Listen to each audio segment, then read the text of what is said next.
केंद्रीय गृह मंत्री अमित शाह ने झारखंड में एक जनसभा को संबोधित करते हुए कांग्रेस पर निशाना साधा और अनुच्छेद 370 के मुद्दे पर अपनी टिप्पणी को पूरी मजबूती के साथ दोहराया। झारखंड में आगामी विधानसभा चुनाव के मद्देनजर शाह ने जनसभा में केंद्र सरकार की उपलब्धियों को गिनाया और साथ ही कांग्रेस की 4 पीढ़ियों पर जमकर हमला बोला। अमित शाह का ये भाषण न केवल जम्मू कश्मीर के अनुच्छेद 370 के संदर्भ में था, बल्कि उन्होंने इसे कांग्रेस की वोट बैंक राजनीति और विकास के प्रति उदासीनता से भी जोड़ दिया। अमित शाह ने कहा कि कांग्रेस की 4 पीढ़ियों ने अनुच्छेद 370 को हटाने का साहस नहीं किया क्योंकि वह वोट बैंक की राजनीति में उलझे हुए थे, लेकिन प्रधानमंत्री नरेंद्र मोदी के नेतृत्व में भाजपा सरकार ने इस धारा को हटाकर कश्मीर को भारत का पूर्ण और अभिन्न हिस्सा बनाया। शाह ने आरोप लगाया कि कांग्रेस सरकार ने इस मुद्दे को हमेशा वोट बैंक की राजनीति के तहत लटकाए रखा और देश की सुरक्षा तथा एकता को खतरे में डाला। उनका कहना था कि मोदी सरकार ने जो कार्य 70 वर्षों में नहीं हुआ, वह साहसी निर्णय लेकर 2 साल के भीतर कर दिखाया। अनुच्छेद 370 हटाए जाने के बाद कश्मीर में हो रहे विकास के बारे में शाह ने बताया कि वहां अब स्थिति सामान्य हो रही है और सरकार ने कई परियोजनाओं की शुरुआत की है। उन्होंने कहा कि आतंकवाद में भी कमी आई है और कश्मीर के लोग अब विकास की मुख्य धारा में आ रहे हैं। उनका दावा था कि अब कश्मीर में अस्पताल, सड़कों, शिक्षा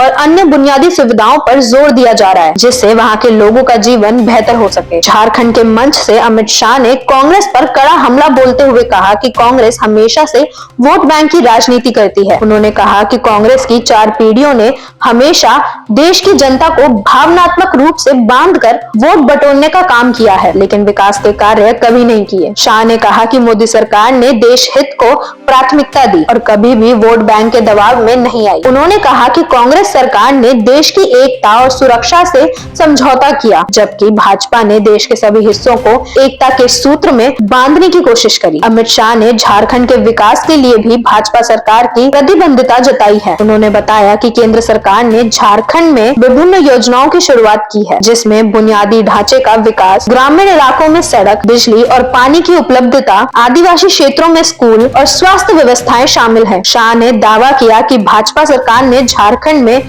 आदिवासियों और गरीबों की भलाई के लिए हमेशा काम किया है और कांग्रेस को इस मुद्दे पर असफल बताया है। अमित शाह का ये भाषण एक तरीके से कांग्रेस पर हमला करने और भाजपा की नीतियों का प्रचार करने का प्रयास था। उन्होंने अनुच्छेद 370 के मुद्दे पर मोदी सरकार की सराहना की और कश्मीर में शांति और विकास का दावा किया। झारखंड में आगामी चुनावों के मद्देनजर अमित शाह का ये बयान भाजपा को राज्य में मजबूती देने का प्रयास है। कांग्रेस पर वोट बैंक की राजनीति का आरोप लगाकर शाह ने भाजपा की ओर से एक स्पष्ट संदेश दिया है कि उनकी सरकार ने देश के हित में कठोर फैसले लेने से कभी परहेज नहीं किया।